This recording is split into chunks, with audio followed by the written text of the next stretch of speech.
Welcome to Genuine Humans, exploring the stories behind the great marketing leaders of our time and hearing how their journeys have influenced the brands they've built.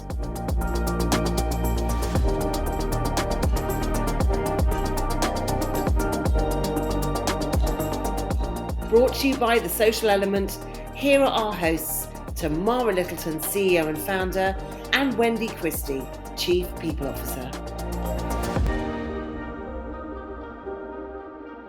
Welcome back to Genuine Humans podcast, and I'm here as always with my lovely co-host Wendy Christie. Hello Wendy, how are you doing?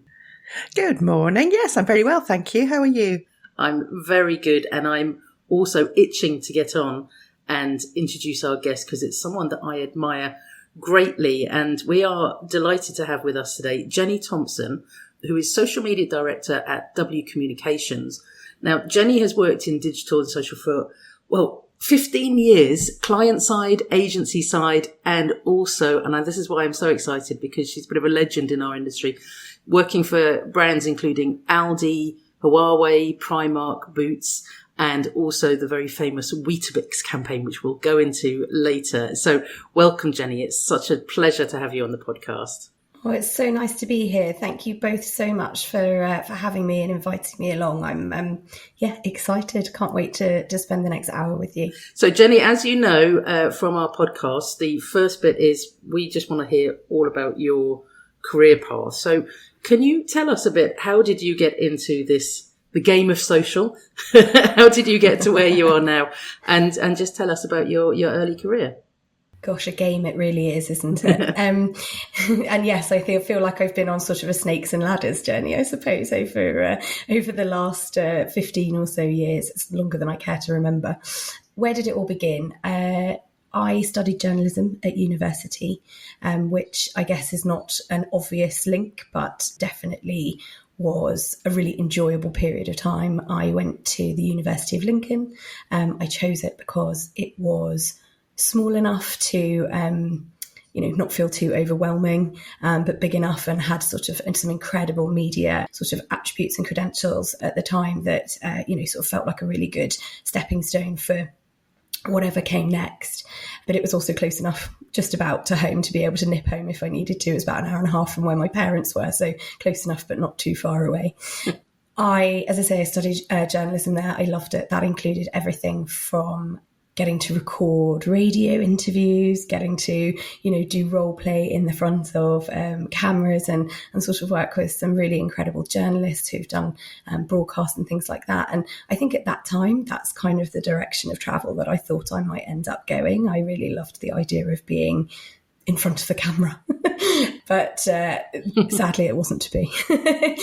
I took my next step from university into journalism. I went to work for Horse and Pony magazine, which is, for anybody that knows me, quite a random admission. I have never owned a horse. I had ridden one, but never sort of really been particularly into pony club or anything like that. Luckily, I wasn't frightened of horses or ponies, which I know some people can be, but it definitely, that outdoorsy kind of style was not really my thing at the time. But a professor that I had at the University of Lincoln, a lady called Deborah, introduced me to Horse and Pony as editor at the time, a lady called Sarah Whittington, who was a wonderful woman to learn from. She was relaunching Horse and Pony magazine. It was an old EMAP title that the company that I went to work for, BPG, was relaunching. And she was luckily a very horsey and pony person. So she had all the brains, all the knowledge. And I came along sort of hungry to learn a journalism trade, but not really much help when it came to actually sort of putting the articles together. So I actually got the best side of the deal, I think. And she gave me all these wonderful opportunities to literally tear around the country in a pool car at the time, interviewing some incredible athletes and sort of riders at the time. And as I say, spending days on yards and meeting enormous horses that were, literally top of their game. So yeah, I got to sort of, as I say, meet the A-list of the horse and pony world, both four-legged and two-legged, and had a jolly good time for sort of 3 years. it was at an event that I went to with Horse and Pony magazine that I met the team from Three Pipe. At the time, they were working with the British Olympic Association, and that was one of their clients. And I was invited along. It was a polo event, and I was invited along to cover it from a horse and pony perspective. That's you can brilliant. see what a wonderful 3 years I had while I was there. I got chatting to the team, learned more about what they did, and long story short, eventually crossed over to the dark side. Sliding doors, I guess. One of the girls that worked for Three Pipe had unfortunately had to leave under personal circumstances, and the boss at the time, Eddie, called and said, "We've got an opportunity, would you like to come and join us?"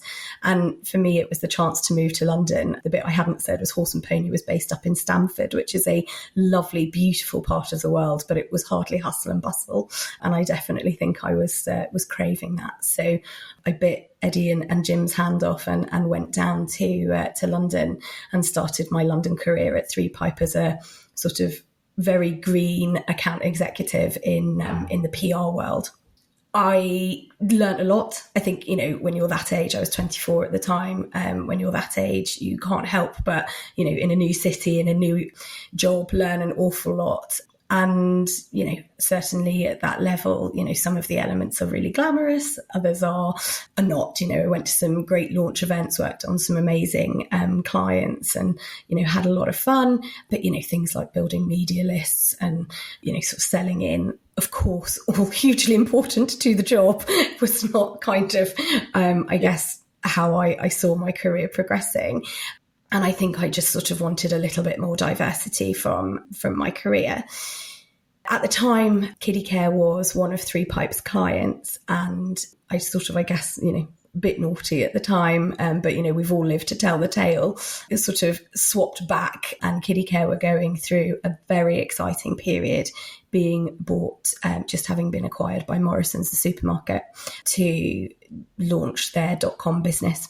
And my client at the time called and said, "We need someone to come up and look after our PR, but also, social media." They were an online retailer.com business, and they knew how important digital and social was going to be for them.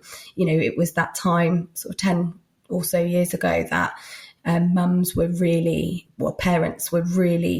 sort of embracing the internet and looking for that camaraderie and community in amongst sort of what were, amazing but very difficult times, having just sort of brought new children into the world and been, sort of living on no sleep and things. So I gladly hopped on the train back towards Stamford. I ended up back in Peterborough. So I've sort of been up and down the A1 more than I care to remember. But I actually left London after 3 years and moved back up a bit further north. I wouldn't call it up north, but a bit further north, and went to work at Kiddie Care. I was there for 3 years, and it was, without question, I think one of the happiest times in my career. I absolutely loved it.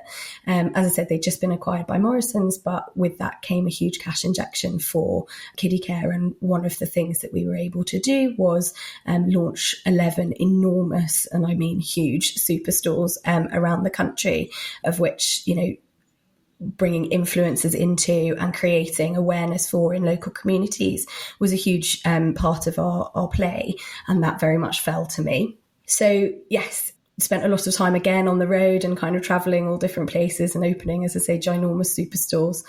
But more importantly, was part of an absolutely incredible team. As I say, the business was on a huge growth trajectory, and they brought the best of the best in to develop, as I say, that Morrisons.com architecture, but also kind of really launch Kiddie Care into a physical space as well. It was a privilege to be a part of what ended up being sort of a 40-strong marketing team at the time, and obviously a huge learning curve for me. Met some incredible people there who I'm very lucky still kind of feature in my life in some ways, mostly as mentors. But just an amazing part of my world. An amazing opportunity to really sort of, because I can imagine they were very strong on social and very receptive of your ideas as well. When I was thinking back over this, I actually remember I launched Kiddie Care onto Instagram. As I say, if you sort of think back to the timeline, and I did this little bit of a deep dive a few months ago, sort of when you're navel gazing back into what you've done, and I was scrolling all the way back through their content and saw that, you know, the filters that we used on Instagram at that point, and I was like, I don't think that was our strongest time, but it was you know, a really fantastic thing to do. We launched something called Very Important Baby, which was a VIB service, and that was all about kind of bringing parents together in a sort of digital forum to share their experiences, but also their product recommendations, and, you know, being able to sort of have that group of people together, you know, sort of advocating for your business in a social space was fantastic. Unfortunately, that came to an end. I was made redundant. Morrison's chose to sell the business almost as quickly as they bought it, I suppose. And a lot of the team were made redundant, including myself. But I think, you know, Peterborough had been very kind to me. I loved it. I met some amazing friends there. But I was ready, I think, to come back to the hustle and bustle of London. So back down the A1 I went and joined Red Consultancy as a part of Shiny Red, which was their social and digital offering. There it was, again, a real learning curve. I think the theme throughout all of this, I think, will be how much I learned at each stage of the journey. But working as part of, you know, a fully fledged social team, there were about 8 of us. We worked across a number of different clients, from Boots to Rackspace, which was a tech client. But one of the sort of major establishing clients for us was winning the Aldi account, which I worked on and led for about 3 years of the 4 that I was at Red for. It was wild, quite the ride. Working for a disruptor, a challenger brand at the time when the supermarket industry was really kind of up for grabs and sort of really sort of changing its pace and shape, was a really exciting thing to be able to do. But it came with, you know, huge pressures and huge challenges. And it was very much something that I threw myself into, probably a little bit too hard. And at the end of my time at Red, I was ready for a little bit of a break. So I was in a very fortunate position to be able to take a bit of a sort of pause, I suppose you would call it, a bit of a reset, and had a few months off, did a little bit of traveling and went to India, and then came back rested and refreshed and ready to start my new job at Frank. And again, an incredible agency, one that I'm very proud to have said I've had a stint at. Andrew Block and Alex Greer were both there at the time. And yeah, to sort of work alongside them was an incredible learning curve. Blocky in particular, sort of one of those guys that you just can't help but learn from and admire. I was brought in there to basically set up their social team. They didn't have one. There was one very eager sort of account manager who was sort of trying to do a bit of everything. But they realised, and, you know, rightly so, that social was a huge opportunity for their business. And, you know, it was what their clients were wanting and needing. So they looked to me as their head of social to basically establish that team. And I'm very proud to say that in the sort of 3 years that I was there, we grew from that one single person to a team of 8, including a small studio, and went on to, win, I call them sort of social first or standalone clients. We weren't reliant on the PR team's clientele and contacts. We had gone out and won our own business, and therefore became a very sort of successful division within the agency. One of those clients was indeed Weetabix tomorrow that you've mentioned. And yes, I'm very, very proud of the work that we did there. The Weetabix and Beans phenomenon, and I don't think that's tooting my own horn too much by saying it's a phenomenon, but it was definitely a moment, let's put it that way. And it's something that I'm very, very proud of being able to, have worked with an amazing team to deliver and really sort of be able to see the success and impact that it had on the business as well. I think social is sometimes a bit of a challenge, isn't it, to tangibly show the success of which your work has or the impact your work has had on a business. And that one was definitely something that I could sort of hold up and say, sales increased, awareness increased, recognition and brand recall increased. And it was a real, sort of jewel in my career crown. I think you have every right to call it a moment. It's absolutely fine. I think it's one of those ones that, sometimes things happen in our industry and we all get excited about it. But this is definitely one of those ones that crossed over became completely mainstream, that lots of, when my friends are talking about things who are not in the industry, that it's been a real crossover moment. So I think the two bits for me was when Ant and Dec asked somebody on their Saturday night takeaway, it was in their quiz, and they said, "Oh, what did people put on Weetabix this week for the first time?" And I was like, "Oh my god!" Ant and Dec are talking about my campaign. And I think one of the MPs for the local constituency up in Kettering was also talking about in the House of Commons, and I was like, "Okay, this is out of hand." Actually, yeah, this has actually really got out of hand. But I guess I'm hungry. I want to keep pushing and continuing up the career path. Frank is a brilliant and well-formed agency, but it's, I think smaller than a lot of people would realise. And I wanted the opportunity to really push into that senior leadership and I guess director kind of role, which W Communications approached me with the opportunity to have, and I grasped it with both hands. Again, W is industry renowned, and I'm very proud to have I've managed to sort of be there for a couple of years and again learned huge amounts. Warren is a force to be reckoned with, and I have watched with awe as to sort of how he sort of runs the business and kind of has grown it as quickly and as sort of comprehensively as he has. But yeah, I was brought in to kind of do the same thing as I had done at Frank, although they had a social division at W. And I was brought in to kind of, I guess, grab the reins a little bit and try and work out how we could make it profitable, how we could make it a bit more effective for the clients that we had, but equally look at trying to grow our services and grow our clients, again, from a social first perspective or a social only perspective. And that's where you find me now, really. That's kind of the job at hand. Thank you, Jenny. It's a really, really interesting journey. And if you don't mind, I'd like to go even further back to your childhood. I'm sorry we haven't provided a couch for you to... But we're always interested to explore how people's childhood experiences and what you were like as a child influenced where you've got to so far in your career, in your life. So can you talk about what you were like as a kid? Yes, happily. I don't think it's a particularly obvious thing, but then I say it to people and they're like, "Oh yeah, we saw that coming." I'm an only child, which, as I say, I like to think I kind of, I'm not a stereotypical only child, but then maybe I don't really know what the other looks like.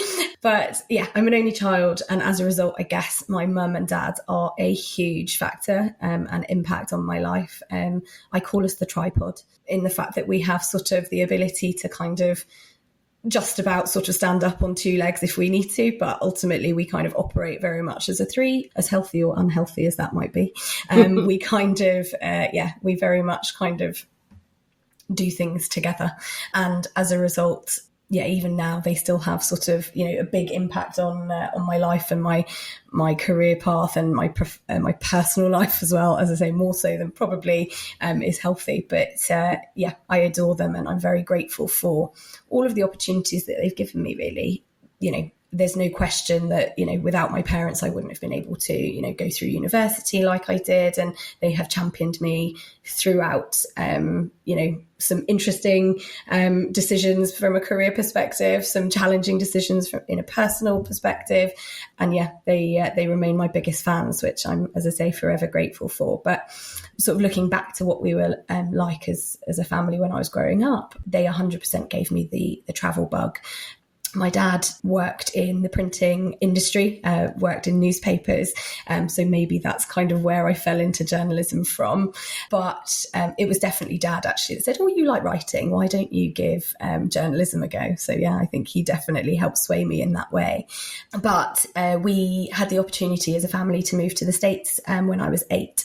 And we spent a very, very happy sort of 3.5, 4 years out there living in Chicago, and had the opportunity, obviously from my perspective, to embrace and enjoy a school career there for a few years. Yes, I was able to go to an American elementary school, which was, I personally think, an incredible experience. It was something that I am very grateful to have had, and I think definitely shaped me from an education perspective, and went on to then sort of, I think probably set me on a very sort of well-performing path when it came to academia later in life. But we had 4 years over there, and as a result, we were over there on our own as a family. We didn't know anybody. We were all having to make friends, and that's definitely something that I have been lucky enough to be able to continue to do so, kind of wherever we are. But yeah, all making friends. But we also, again, spent a lot of time together, and I was expected to, I guess, be a part of a lot of adult conversation and adult scenarios as well. So, you know, taken out for dinner because they didn't have a babysitter. So taken out with mum and dad's work colleagues or, you know, new friends and things. And, you know, at the time I didn't really think anything of it. But I think, you know, looking back now, it's definitely something that has shaped how I guess, conduct myself, and also, you know, how easy-ish I find it to chat to people and, you know, sort of, there's never a dull moment or a sort of a long silence when I'm around. I can always fill it. But yes, so I think being in the States with them was amazing, and definitely something that's helped form me a little bit. I was also encouraged to be independent as well. It's little things, isn't it? But I was always, you know, when we were paying a bill in a restaurant or taking things back in a shop or whatever, it was always me that was, you know, pushed forward and say, well, you can do this. And, you know, again, from that sort of young age, I've, you know, as I say, they're little things, but, you know, it sort of makes you stand on your own 2 feet, and nothing is out of the realms of possibility, I suppose. And I guess on that independent front, they didn't push me into getting a job at all. But fast forward a few years, we're back in the UK, and we used to visit regularly a wonderful coffee shop called Cafe Bliss. It's sadly not there anymore, but in Bedford. But we used to visit it almost weekly. And I was about 15 years old, and I turned around to the lady there and said, I think I'd quite like a job here, if that's all right. And mum and dad sort of both looked at me across the table, and they were like, oh, would you? And long story short, I ended up working there until I was 21. So every Saturday, every Sunday, and then I used to go home again from university for the summers and things like that, and Christmas periods, and would work there. And actually that's where I met one of my very best friends, Sophia, who we've been friends since she was 14 and I was 16. And she 100% is a huge impact on my life, really. We voice note every day now, and I definitely think she's very much been, well, she's been along for the ride, but you know, she's very much been a part of shaping that ride. And have there been other people? I mean, you've mentioned a few people throughout, maybe people who recognised something in you and invited you to work with them. Have there been other people who've given you that kind of support or influenced you over the years that you'd like to shout out? Oh, yes, please. So the first one I thought of is fictitious. I mentioned that Dad was sort of the guiding light when it came to my university career selection and degree sort of choices. But before that, we as a family used to watch Ally McBeal together, and I just loved her. She was just so wonderful, in an incredibly ditzy but very endearing kind of way. And before I started on my degree, I sort of thought, oh, maybe law's for me, you know, criminal, family law, like that's where I want to be. And I acknowledged myself that probably academically it wasn't going to be within my grasp. And I've always been the person that doesn't really want to apply themselves too much if they don't have to. So a law degree was probably a bit out of my reach. But I think what I took from that show was being able to work alongside an incredible bunch of people that you experienced, love, life, and a bit of work alongside. And I think that kind of, you know, that was what it all was, you know, the sort of lawyering bit was a tiny little portion of that show. And actually, you know, the fun and life that happens around, you know, those that you work with and who you spend a lot of your life with is very important. And I think, that's what I owe to Ally, definitely. So So the next person was Scott Weaver's Right. So he was CEO, co-founder of kittycare.com. And yeah, 100%, he took a punt on me at that time. And as I say, continues to very much sort of drift in and out occasionally on the periphery of my career. I think the thing that I took from Scott's approach to business was his attitude in terms of failing fast. And he always used to say failure is an event, but not a person. It's not you fail fast, you pick yourself up, you learn from it, and you crack on with the next challenge, or you learn how to put right what you've not sort of achieved in that first try. And I just think it was a really great kind of mantra to have. Life is life. You don't get it right first time every time, and that applies to, as I say, both business and an everyday life. So definitely something I have him to thank for. And also just as a person or a personality, he was, I guess, your stereotypical entrepreneur. He had such a short attention span and was also so focused on what he wanted to achieve. And you literally had to hop on board, hang on, and just, literally hang on to his coattails in some circumstances. And I think, working for somebody like that so early on in my career that literally was just forward was, a real inspiration, and has helped me understand bosses that I've had subsequently and sort of clients that I've worked with subsequently who just don't take any crap, basically.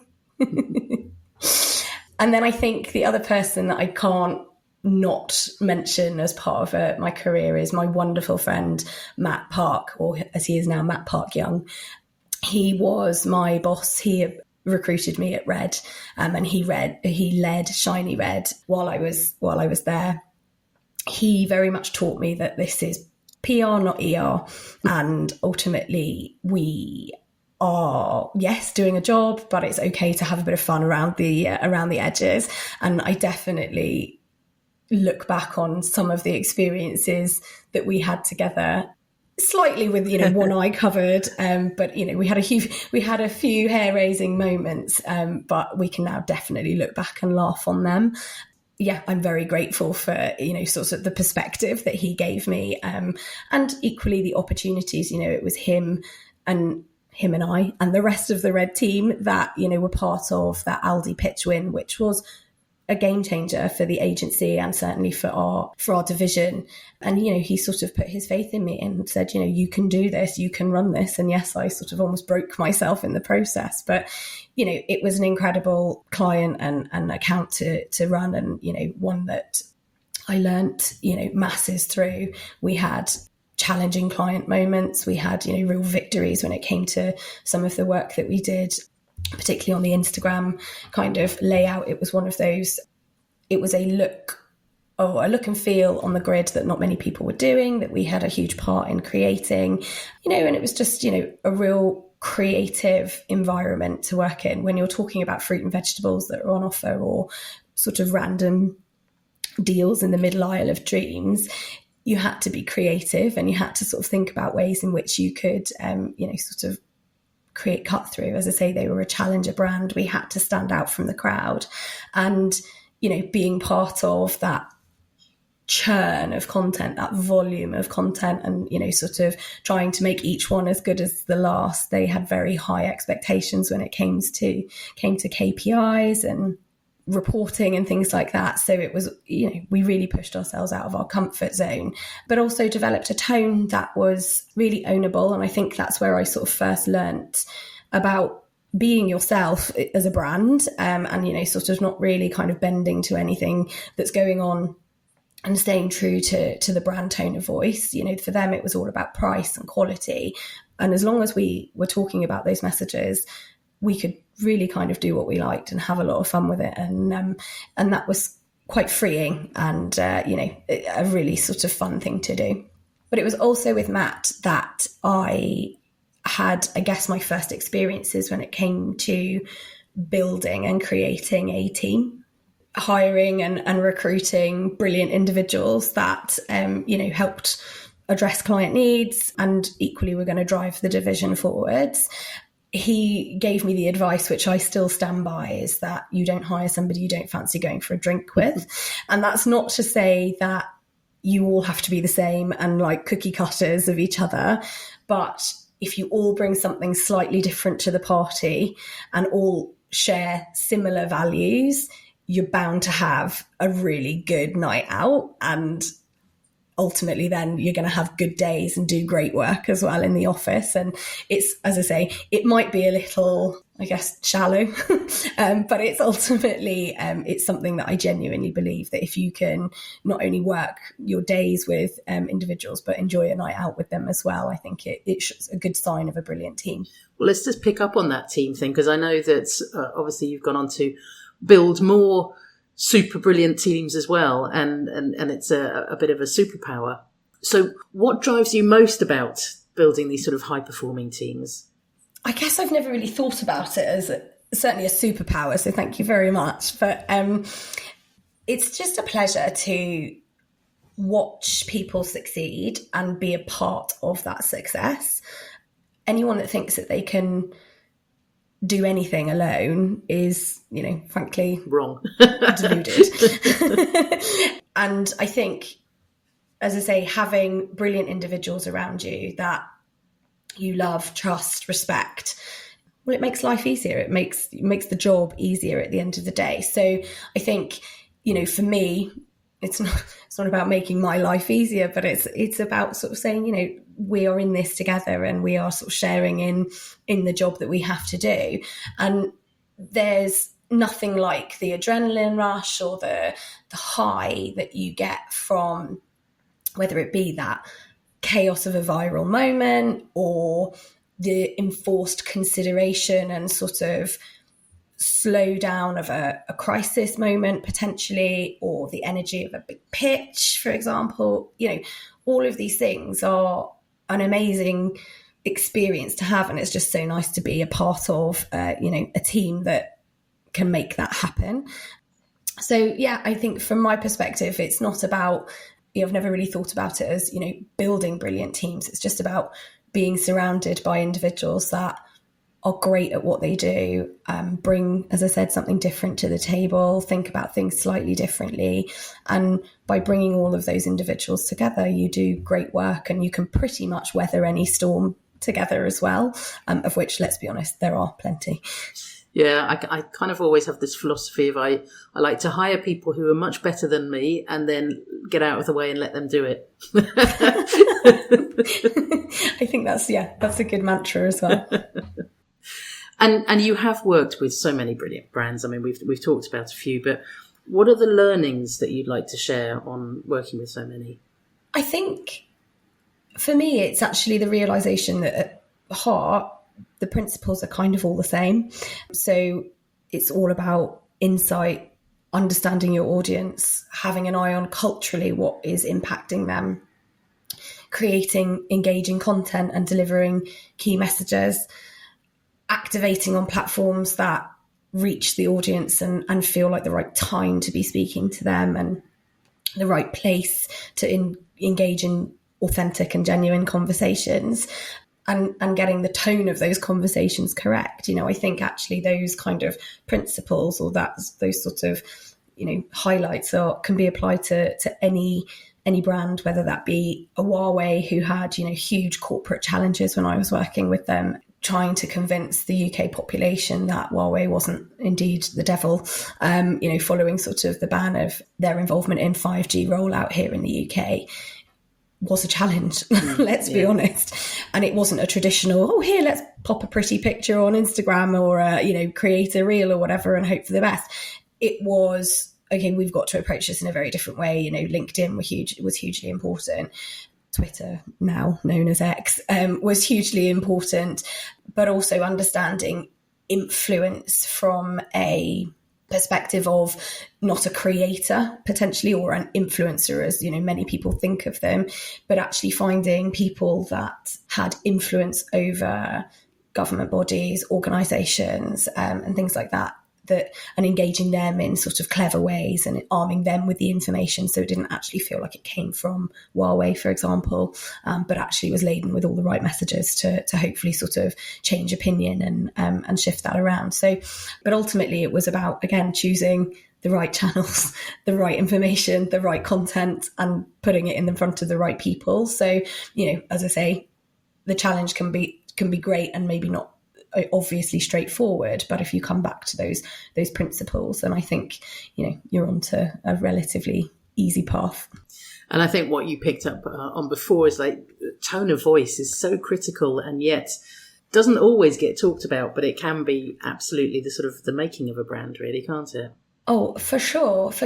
And when I look back at Weetabix and Beans, that tone of voice was fundamental to, I think, maybe not the success of the initial campaign idea, but the conversation and the longevity then of that conversation that went afterwards. So, the idea came from an insight or a noticing that using Weetabix in weird ways was generating traction and conversation in a social space, and equally crossing over to a PR sort of conversation as well. We'd had a few chicken nuggets coated in Weetabix or success stories that, had come before.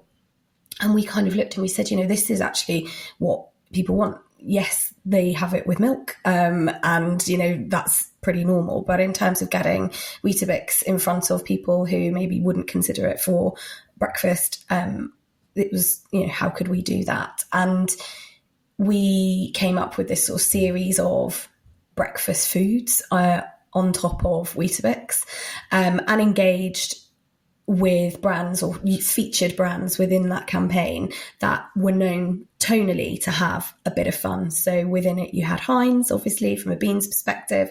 We'd also done something with Marmite, and we actually had longer term planned some content with Innocent, who are, I think, the kings of tone when it comes to nailing tone when it comes to social media comms. So we had sort of identified those that were going to have a bit of fun with this and engaged them in an advanced sort of strategy. But obviously timing was everything as well in that respect. We waited until we were entering into another lockdown phase. I can't remember which one. It was all a bit of a blur.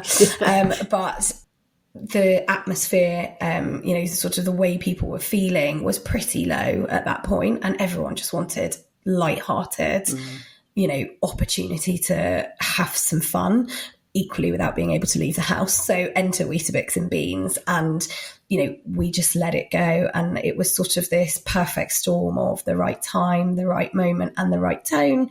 To your point, Tamara, and the right partners that allowed us to then kind of really go in. But we had created a set of responses because, you plan, you think, oh, what if this takes off? But I don't think anyone had an idea that it would take off quite as significantly as it did. And we had to have a very quick conversation with Weetabix, who are a heritage brand. They're pretty well established, and I don't want to say set in their ways because they're definitely doing brilliant things, but quite a nervous and risk averse brand. So in order to start talking in a very kind of colloquial, sometimes, maybe a little bit sort of left of the centre kind of approach, was a bit of a change for them. But we got on the phone and we said, this is moving so fast, I can't be approving every response that we make to Domino's or to the US government or all of these random brands that were sort of jumping in on the conversation. I couldn't run everything past them. So it was said, the agreement was, we trust you, you're our agency, you know us, don't do anything stupid other than put a bit beans on Weetabix. And just have fun with it. And that tone, we fed off the tone that was coming in. The conversation and the reaction that we were getting was what sort of set the tone for that, for those responses. And actually some of the responses then went on to be showstoppers when it came to engagement and things like that as well. So it wasn't just the original conversation or campaign content. It showed that actually the conversation you have afterwards can be just as valuable and impactful too. Fantastic. Yeah, and I know Fran Theocli from Weetabix.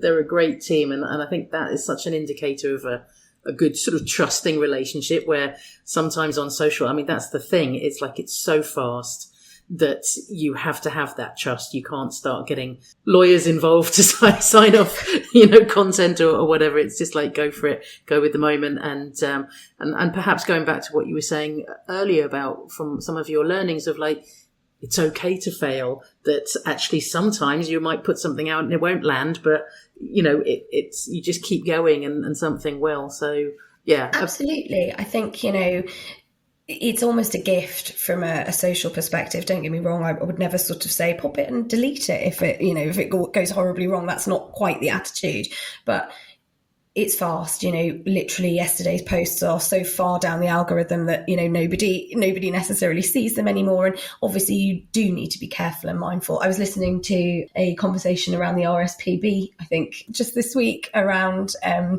tweet that they had sort of put out and called out a number of politicians by name, which isn't apparently normally their style. And they've subsequently deleted it, but that's actually generated more conversation and sort of critique than they probably wanted to. And the sort of reason for their policy approach, the reason for their tweet, which was all around policy and changes to policy, has sort of been missed, unfortunately. So I would never recommend kind of posting and deleting and then trying again. But I think, as long as you have a sensible hat on and a brand hat on, sort of being conscious of, where this brand has come from. Weetabix was, as I say, a heritage brand, and this was about kind of reaching new audiences. So as long as we were mindful of what the past was for them, but equally where they wanted to be in the future, then I think, we had a pretty good idea of what was the right line to toe. Well, congratulations on that one, because I think it was very much a career-defining moment. So what is exciting you most about the future of social? This one's a tricky one. I feel like we're in this, or on the precipice of a huge shift, and I don't actually know whether that's going to be a good thing or a bad thing. I think everyone's feeds are curated, aren't they, for them at the end of the day? So actually one person's experience of social media is very different to another's, broadly speaking. But what I'm seeing a lot more of at the moment is sort of the cry for authenticity. So, and creators reflecting that as well. So, everything from fitness influencer showing that skin rolls and everyone has cellulite, or, creators sharing, or travel creators sharing their top tips on actually how to capture the perfect photo, so that you don't all think that it's just this wonderful snap that they took in a quick heartbeat. Actually, it's really sort of well set up, and this is how you do it. Or, silly things of like, fashionistas kind of showing that actually that top doesn't fit quite how you think it does, and they've tucked it into their bra or whatever it might be. And I think the community users are grateful for that. I think we've watched very curated feeds, very beautiful feeds for a long time. And I think with potentially the rise of TikTok and sort of that more in the moment sharing and that authentic sharing, I think we're all sort of getting now that social is a highlights reel, and the way that we view it needs to be through sort of, a slightly different lens. However, I think given the rise of things like AI influencers, which is just terrifying. Personally, I find it really hard to get my head around. You watch me in a few months' time being able to like do a brand partnership with an AI influencer. But for now, it's all a little bit scary. But, these created individuals who are commanding millions of views, probably from a sort of voyeuristic perspective of, oh my God, what are they going to do next? But I think it's really important that people are now starting to realise that what they see in a digital space or a social space can be quite manufactured, especially with the rise of, as I say, those creators that are sort of appearing out of nowhere. And I think how that relates to brands is ensuring that they remain honest and authentic as well.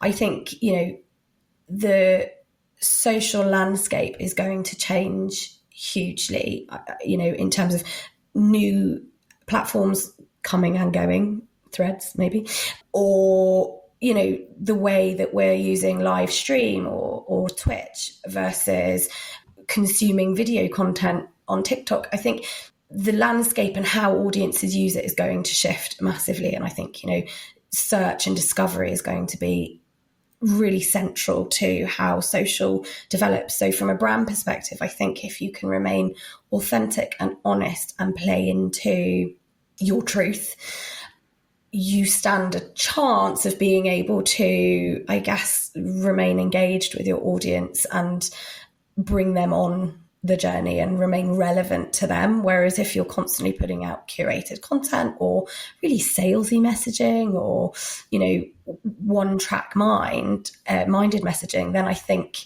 you may struggle. I think it's all about reflecting what your audience is experiencing, being where they are, experiencing social and trying to navigate that path. I don't have the answers, I'm afraid, yet, but I'm sure we'll all work them out together. Brilliant advice. Thank you.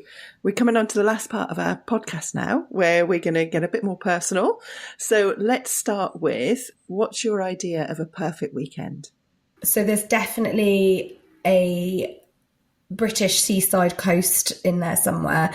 I love St Ives. It's very much my happy place, but it's an awfully long way to travel. So any seaside coast, Day by Brighton, over in Kent, whatever, sand between the toes. There's nothing better than taking your shoes off and popping your feet on the sand and in the water, even if it's chilly. Great food. I'm a real foodie, so a nice new restaurant or one that I haven't discovered before is lovely. Long walk, fresh air, basically, good food. I like to read. I read as much as I can, so a good book. And just generally no real plans. I'm a real social butterfly. I'm here, there and everywhere, seeing wonderful groups of friends pretty frequently. But as a result, don't get me wrong, those are perfect weekends as well. But actually when I get a chance to just not do anything, take me to the seaside and just pop me there for some quiet relaxation, I'm very, very happy. That sounds absolutely perfect. And staying on the theme of travel, if you could time travel anywhere, any time, any place, where would you go? I guess maybe the worthy answer would be like, I'd love to go back and see my nan when she was a baby and see what happened or whatever. But I'm a bit more like, I guess I love to travel, and we recently went to Jordan and visited the ancient city of Petra. It was mind-blowing. The way that the dwellings, the monastery, the treasury are all preserved are just phenomenal. And it is thousands of years old. And you're walking around and our guide's telling us, actually half of the city is still underground. It's still yet to be sort of dug out and explored. And I just had this thing of like, what was it like? Like, I would just love to walk down this road, which is, just a pile of bricks now, or, a pile of stones, and see what it was like. So I think I'm no history buff by any stretch of the imagination, but I just have this, when you're in an environment like that, to just be like, I'd love to see what it was like when it was real, I suppose, or when it was fully functional, as opposed to, as I say, 1,000 years later when we're climbing all over it. I live near the Tower of London, and the same goes for there. You're sort of walking around this kind of mini village, and I always walk around and I just think, what was it like, all of those years ago, 900 years ago? Like, how did life operate, and what was it like then? So yeah, that, I guess I'd love to sort of just go back in time and see kind of real relics brought to life. Love it. That's a great answer. I think there's an app in there somewhere as well, isn't there? Yeah, virtual reality with AI. So you love travel, but what's one of your bucket list travel destinations? I don't like to visit the same places twice because I feel like there's a lot of the world to see. But that said, I'm ticking off, a bit of a bucket list thing, and I'm heading to Cape Town for what will be my third trip this Christmas, but going with my partner and our extended families for Christmas. So, we spend Christmases together all the time. Like, that's not the bucket list piece, but to actually do it in the sunshine and, encourage my parents to travel, a bit broader or further afield that's something that I'm really looking forward to.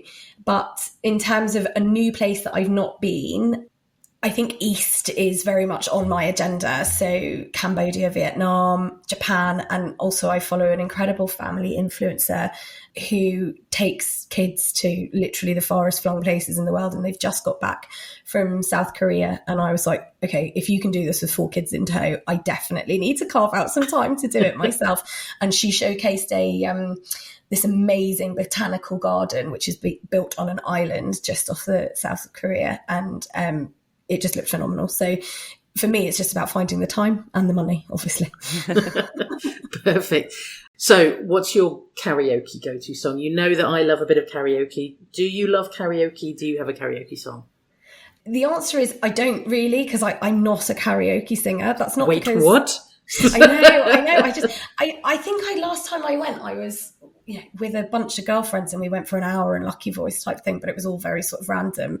I can't say I'm going to see you there every week tomorrow, but I did once do, I guess this is quite a cool story. I did karaoke on a random and very remote Philippine island. We were island hopping, traveling around, and we landed on this sort of island where we were staying the night, and it had nothing other than sort of wooden shacks and a karaoke machine.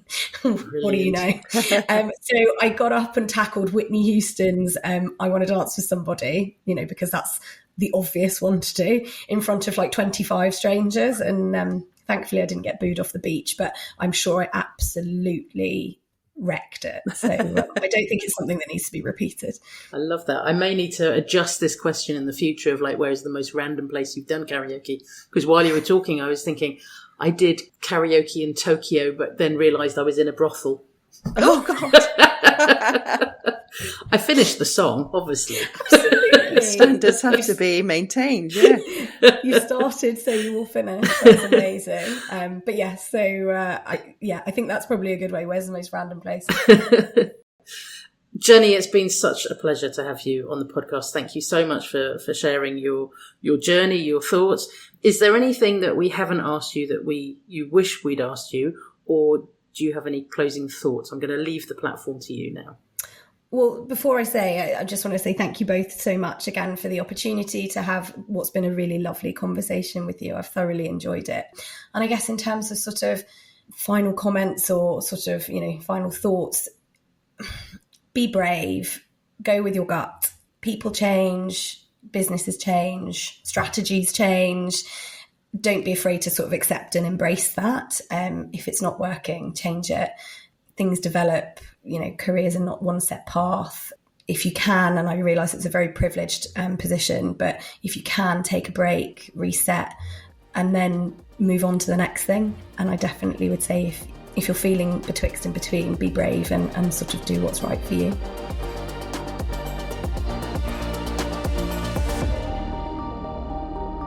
You've been listening to Genuine Humans, brought to you by The Social Element. If you loved what you heard, remember to subscribe, or you can find out more at www.thesocialelement.agency.